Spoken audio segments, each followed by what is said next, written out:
Hello everyone, as usual it's me Pavlo, and today we'll be talking about pretty affordable earphones made by Tangzu, and model is named Yu Xuan Ji. And I'm pretty sure that I pronounced the name of this lady incorrectly, so I'm sorry. But more important is that price is $50, and I will add link to the AliExpress store in the description. And this model is made in cooperation with Dethonray, famous for their devices that offers great sound. It's $50 and it's single dynamic driver. Here used 10mm dynamic driver. They feature really unusual and exciting design, and I hope they will sound great too. But let's find that out, let's check this and let's have a closer look. Package is pretty attractive with stylish design, and on the rear side we can see all technical specifications, and underneath this cover we getting regular black cardboard box, and inside there are earpieces themselves, two different sets containing 3 pair of tips each, regular gray silicone tips and Tangzu tips. Probably I pronounced this at least 50% correctly, because Tangzu definitely doesn't try to simplify pronunciation. So you'll also get nice case organizer for storage, and of course a stock cable. So let's try to open this package without destroying it too much, but I suspect it won't be achievable that easy. So unfortunately I have to tear it with force. So here are earpieces themselves, pretty attractive look. They made of metal with sophisticated pattern on the faceplate, and underneath you can see metal grill. In general, shape is pretty ergonomical. In my ears they fitting nicely.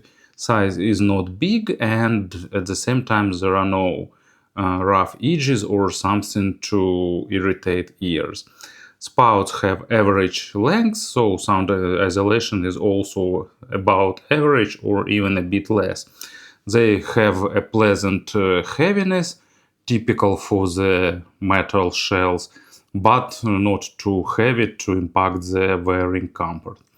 In general, great level of manufacturing, really good build quality, and pretty fancy look.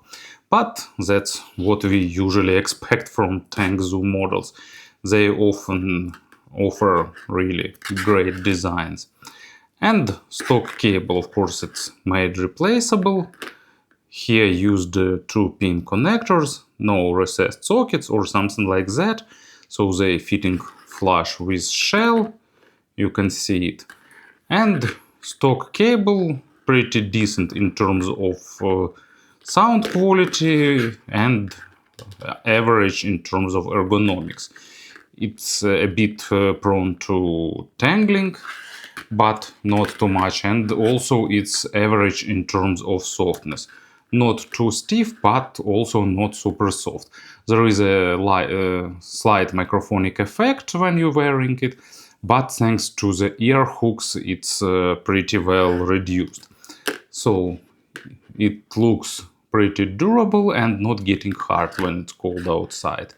It goes down to the splitter. Also you can see there is a chin slider, and it goes down to the pentagon connector in my case. But of course you can select the connectors that will suit your usage scenario more.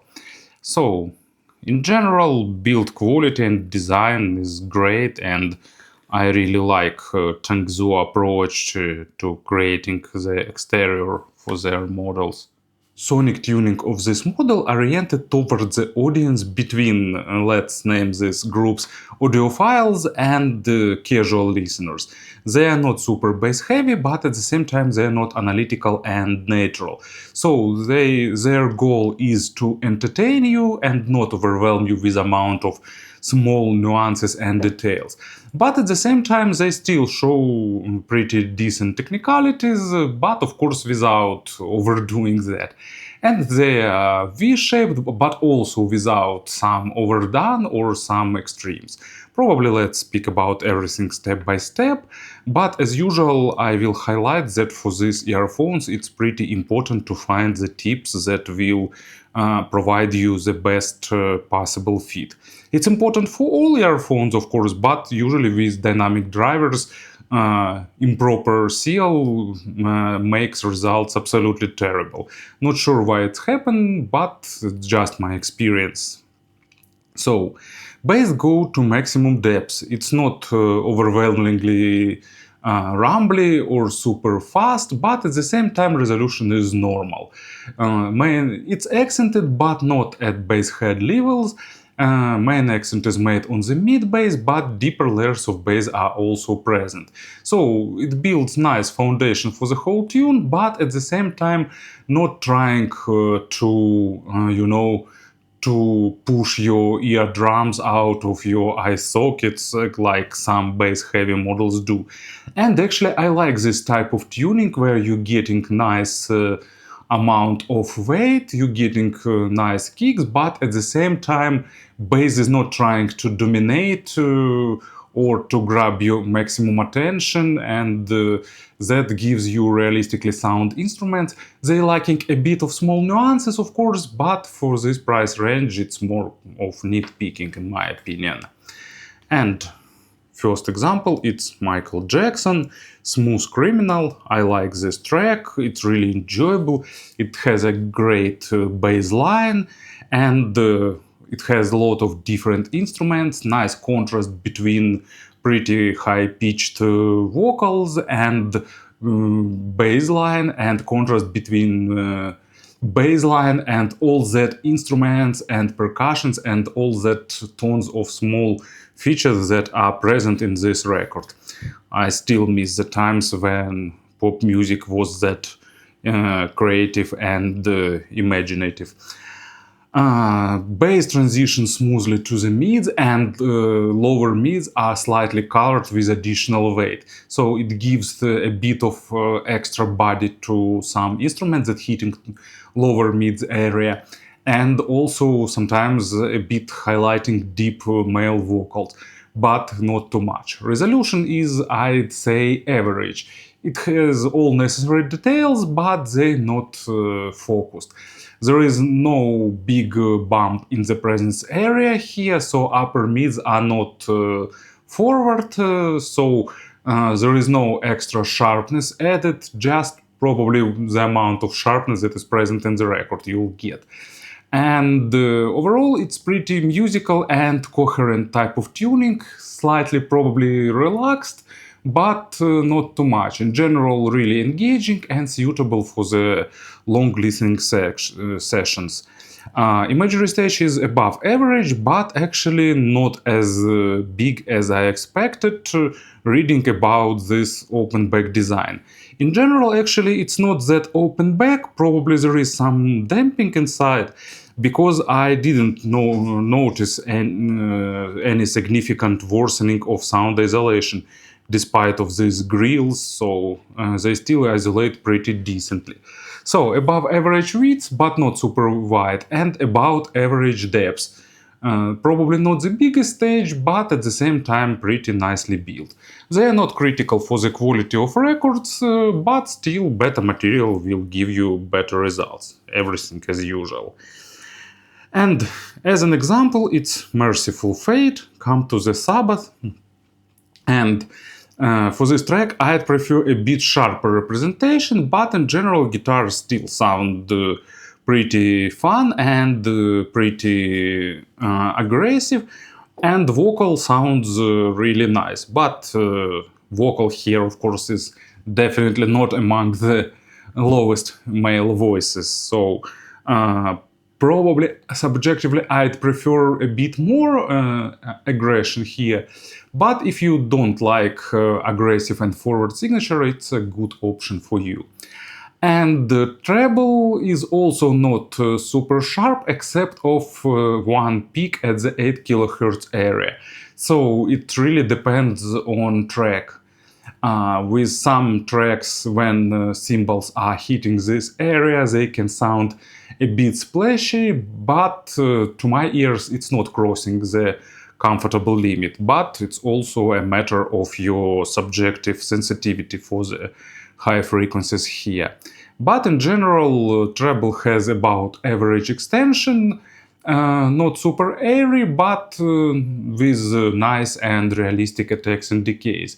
Basic overtone saturation is nice, extended overtones is just so-so, and of course layering is almost absent. But for the budget segment, it's pretty normal type of tuning, I think. Not too forward, not too aggressive, but if you're sensitive for the high frequencies, probably it's still better to try them. Or as usual, you can use equalizer. And example here, People Are Strange by The Doors. Percussions and guitars in the introduction sounds with good amount of overtones, not too aggressive and not too recessed, so I'd say that it's a good tuning option for this price segment. In terms of pairings, they are not demanding. You can use them directly with smartphone or laptop, with some cheap audio adapter. They are pretty good with some Bluetooth receivers. For example, few BTR13 I really enjoy pairing with these earphones. They are okay with some lossy streaming, MP3 files and stuff like that. So definitely their tuning suits for those who don't want to invest a lot in audio gear, but still get some nice sound signature. Speaking about the comparisons, probably the only model I can instantly recall in the similar price tier, it's SimGod EW200. SimGod is slightly more refined in the treble area, but also with slightly more energetic high frequencies, so a bit less relaxed. On the mids, SimGod are a bit more focused on the small details, while here you get a bit more organic signature. And on the bass, here I think that this Tangzu sounds a bit more natural and realistic, and also a bit more enjoyable. So, nice looking earphones for those who like their style, for those who don't want some audiophilic representation. So, pretty enjoyable and I like them. Thank you for listening, thank you for your attention, and have a great day.